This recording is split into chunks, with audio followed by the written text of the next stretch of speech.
Watch this. Dinesh Karthik plays the shot unbelievably well. But DK is absolutely opening up the arms. Hey guys, what an incredible tournament to be part of, the SA20. And here is my first 50 of the tournament. Quite an experience batting in the bull ring. I hope you guys enjoy it.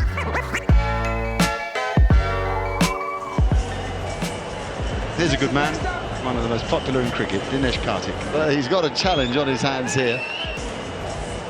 Going into that game, we had almost rest assured of being 1 or 2. So that basically meant we could try out players to see who would fit in the last game that we would, in the playoffs game that we would play. So for example, Joe Root, who had probably the most wonderful tournament as a batter, we rested him. We wanted to give Sam Hain an opportunity.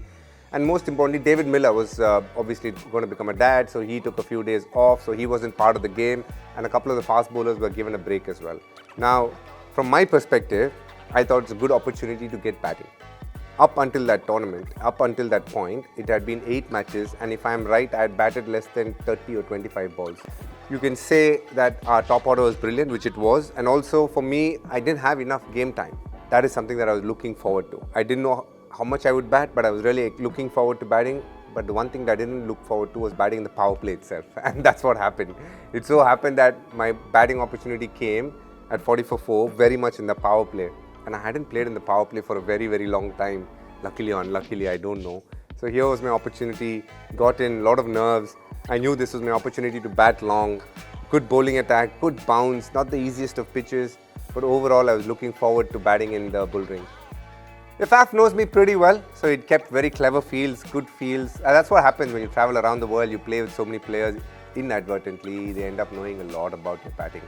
FAF knew what to do, what were the areas that I was vulnerable in and targeted me mostly there. They had some really quick bowlers. Sipamla was bowling well, he's bowled well throughout the tournament. Hardest Willian actually, as we go on in this clip we'll see, actually surprised me with his pace. Bowls a heavy ball and he bowled quick. As I said, wasn't expecting to bat this early, but it was a good experience batting in the bull ring this early. Willian was probably as quick a bowler as I've played in some time, and the pitch also added to his speed, must say. Very rusty at the start. You could see that I hadn't batted much, wasn't timing the ball as well as I would have, and the pitch being slow didn't help as well. And this cut shot, the first boundary that I got, I felt a lot better after that. I just felt like that was a boundary that I needed. It had been almost 10 balls, I had not gotten much, but I was waiting for something that would come my way, and this cut ball came, and things started rolling, feeling a lot better. And this was a moment for me actually. In the 13th over, I had Vian Lube bowling, and it was an off-spinner, and I knew I had to target him. Generally, right-handers, off-spinners, your matchup, and luckily for me, he bowled a no ball, which gave me the opportunity for a free hit, and then I got going. I hit a couple of sixes after that, was feeling good. It's important that when you see a matchup, you take them on. On different days, it's different bowlers, but as a T20 batter, it's very important to understand who your matchup is and keep targeting them and putting them under pressure. In this game, I felt Lube was an opportunity for me to probably hit a few boundaries, and I got going, and I tried and made maximum use of it at that stage. Also understanding the situation, we were 6 wickets down, can't take too many risks. And T20 cricket is all about understanding how much risk you can take, how much risk you want to take at different situations. And this game again was about trying to take the game a lot more deeper. You want to be playing big shots only around the 17th, 18th over so that you don't get all out. And it was important to take us to a good score. And that's what I was planning to do. I thought Imran Tahir was the best bowler. Bowled very slow, bowled good lengths. And I was just not finding the timing required to take him on actually. He bowled beautifully, I thought, that day.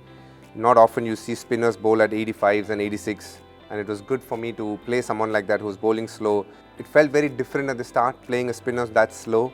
And then as the game got on, I felt better. But even till the end, he made sure that he didn't give anything easy.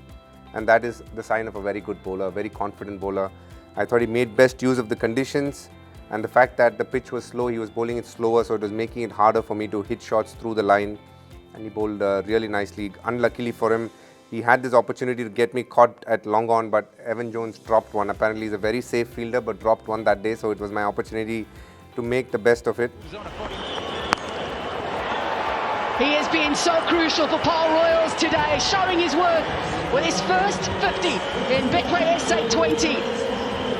The top innings this from Dinesh Karthik. And then, we had the opportunity to go to 165 probably, but I got out at a very not the best stages, must say. You know, as a batter, when you've batted that long, you want to be able to just take the game a little longer, which I couldn't, which ended up meaning that we didn't probably get the power score. It meant a lot, because you got to understand that I hadn't played too much cricket. I wanted to bat, and here was my opportunity, and when given the opportunity, I made best use of it. This is the challenge of a middle-order batter. You could go through a tournament. For me, for example, as a middle-order batter, batting at 5 and 6, I've played 30 balls across 8 games.